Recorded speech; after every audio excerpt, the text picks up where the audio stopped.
Welcome to MotorMav. Toyota Tundra leaf spring work as shock absorbers by which the drivers or passengers don't feel any kind of bump. The average cost of replacing a Toyota Tundra's leaf spring is between $790 to $890. You'll find leaf spring models for your Tundra cost around $550, and the rest of the expenses fall in the labor cost, taxes, and so on category. Here are some of common symptoms of defective leaf spring. Number 1. Frequent sagging.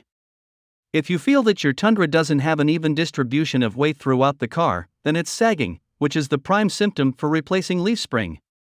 Number 2. Frequent back and forth motion. Torn leaf springs lose the suspension, allowing the interior of the car to have the back and forth motion while traveling on a high terrain or bumping surface. Number 3. Less traction on the road. The issue is most likely caused by worn out or damaged leaf springs that can no longer stick to the axle in place, and the rear wheels briefly lose touch with the road when traveling through gravelly or uneven terrain.